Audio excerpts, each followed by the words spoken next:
بسم الله الرحمن الرحيم. بسم الله الرحمن الرحیم الحمد للہ وکفا وسلام علی عباده الذین اصطفى اما بعد.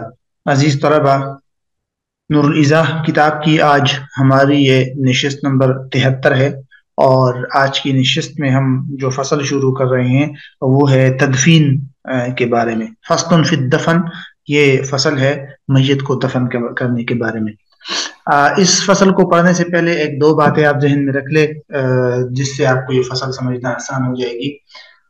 وہ یہ ہے کہ جیسے ہم نے پڑھا کہ انسان پر جب موت کا وقت قریب آتا ہے تو اس کے ساتھ کیا کیا اعمال کیے جاتے ہیں، پھر اس کے کفن کا کیا طریقہ ہے، پھر اس کے بعد نماز جنازہ کی کیا تفصیلات ہے، اور پھر اس کے بعد یہ آخری مرحلہ ہے میت کو دفن کرنے کا طریقہ. میت کو دفن کرنے کے لیے جو قبر بنائی جاتی ہے عمومی طور پر اس قبر کی دو قسمیں ہیں. ایک کو کہتے ہیں لحد اور دوسری قسم کو کہتے ہیں شق. لحد کو آپ بغلی کا قبر کہہ سکتے ہیں اور شق کو آپ صندوقی قبر کہہ سکتے ہیں. جو لحد ہے جس کو بغلی قبر کہتے ہیں اس کا طریقہ یہ ہوتا ہے کہ پہلے زمین میں میت کے جو قد ہے اس کے لمبائی میں جو نصف قد ہے میت کا، اتنا نصف قد زمین میں کھودی جائے جگہ، اور پھر اس کے قبلے کی جانب اندر ایک جو ہے خانہ بنایا جاتا ہے. ایک اندر کی طرف ایک سوراخ سا ایسی بنائی جاتی ہے، نیچے قبلے کی طرف ایک جگہ بنائی جاتی ہے کھول کے، ایک گھڑا سا، اور اس کے اندر پھر میت کو رکھا جاتا ہے. اس کو کہتے ہیں لحد.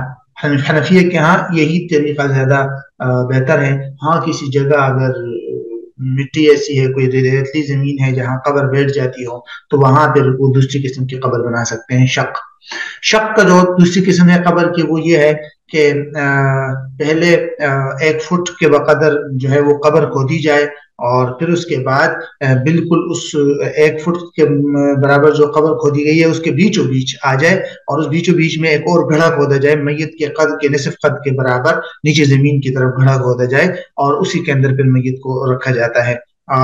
یہ طریقہ ہوتا ہے. لمبائی میں میت کے قد کے برابر ہوتا ہے اور چوڑائی میں نصف قد کے برابر، اور گہرائی میں نصف قد یا مکمل قد کے برابر وہ گہرائی ہوتی ہے.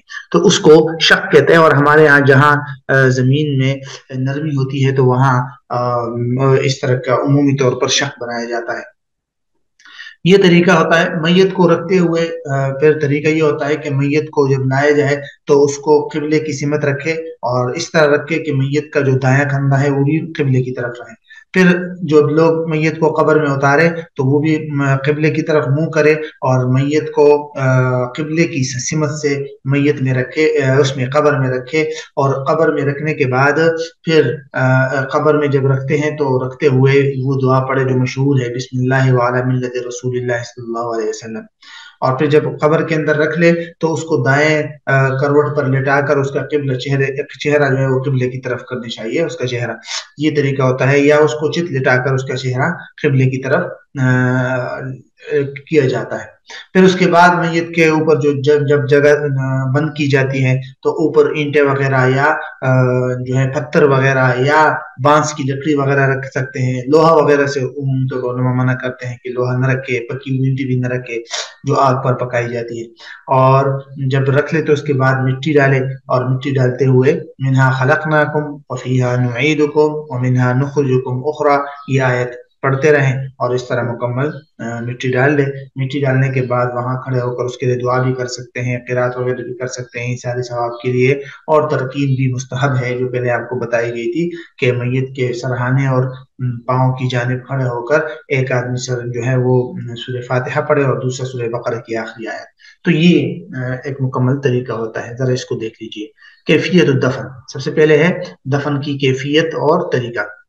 فرماتے ہیں وَيُحْفَرُ الْقَبْرُ نِصْفَ قَامَةٍ أَوْ إِلَى الصَّدْرِ وَإِنْ زِيدَ كَانَ حَسَنًا. قبر کو کھودا جائے گا نصف قامت کے بقدر، یعنی میت کے نصف قد کے بقدر، یا سینے تک جتنا اس کی لمبائی ہے اتنی بقدر زمین کھودی جائے گی قبر. اور اگر اس سے بھی زیادہ کیا جائے تو یہ زیادہ اچھا ہے. اب وہ دو قسمیں آ گئی، وَيُلْحَدُ اور قبر کو لحد بنایا جائے، وَلَا يُشَقُّ شق نہ بنایا جائے، إِلَّا فِي أَرْضٍ رَخْوَةٍ ہاں اگر کسی نرم زمین میں ہو تو پھر ٹھیک ہے، پھر شق بھی بنا سکتے ہیں، اور یہ کوئی جائز ناجائز کی بات نہیں ہے، صرف بہتر کی بات ہے۔ وَيُدْخُلُ الْمَيِّتُ مِنْ قِبَلِ الْقِبْلَةِ اور میت کو قبر میں داخل کیا جائے قبلے کی جانب سے۔ وَيَقُولُ وَازِعُهُ میت کو رکھنے والا یہ کہے گا کہ بسم اللہ وعلی ملت رسول اللہ صلی اللہ علیہ وسلم۔ اس کے بعد رکھ لے جب تو اس کے بعد میت کے ساتھ وہ کرے تو فرماتے ہیں وَيُوَجَّهُ إِلَى الْقِبْلَةِ عَلَى جَنْبِهِ الْأَيْمَنِ وَتُحَلُّ الْعُقْدَةِ کہتے ہیں اس کو اس کا چہرہ قبلے کی طرف کیا جائے دائیں کروٹ پر لٹا کر، وَتُحَلُّ الْعُقْدَةِ اور وہ گرہ کھول دیا جائے، جیسے ہم نے پڑھا تھا کفن کے دوران آخر میں جب لفافہ باندھتے ہیں تو اس کو اوپر اور آخر سے گرہ لگاتے ہیں تو وہ گرہ پھر قبر کے اندر کھول دی جائے۔ وَيُسَوَّى اللَّبِنُ عَلَيْهِ اور اس پر اینٹیں برابر رکھی جائے، والقصب یا بانس وغیرہ، وَكُرِهَ الْآجُرُ پکی ہوئی اینٹیں رکھنا مکروہ ہے، اور اس طرح والخشب عام لکڑیاں بھی رکھنا مکروہ ہے۔ وَيُسَجَّى قَبْرُهَا لَا قَبْرُهُ اور کہتے ہیں کہ پردہ کیا جائے عورت کے قبر کا، مرد کے قبر کا نہیں۔ سجا یسجد کا مطلب ہوتا ہے پردہ کرنا، اس کا مطلب یہ ہے کہ جب میت کو قبر کے اندر رکھتے ہیں تو چاروں طرف ایک کپڑا لگاتے ہیں پردہ کرنے کے لیے اگر وہ عورت ہو تو، کیونکہ اس صورت میں سطر کا وہ ہوتا ہے، پردے کا زیادہ خیال رکھنا ضروری ہوتا ہے۔ تو ہاں اگر مرد ہے تو مرد کے قبر کو اس طرح پردہ نہ کیا جائے۔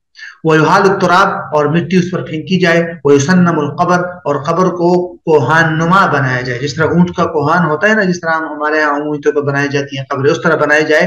وَلَا يُرَبَّى چوکور نہ بنائی جائے قبر کو، چوکور قبر بنانے کو علماء منع کرتے ہیں کہ اس طرح نہ بنایا جائے، کوہان نما قبر بنائی جائے۔ وَيَحْرُمُ الْبِنَاءُ عَلَيْهِ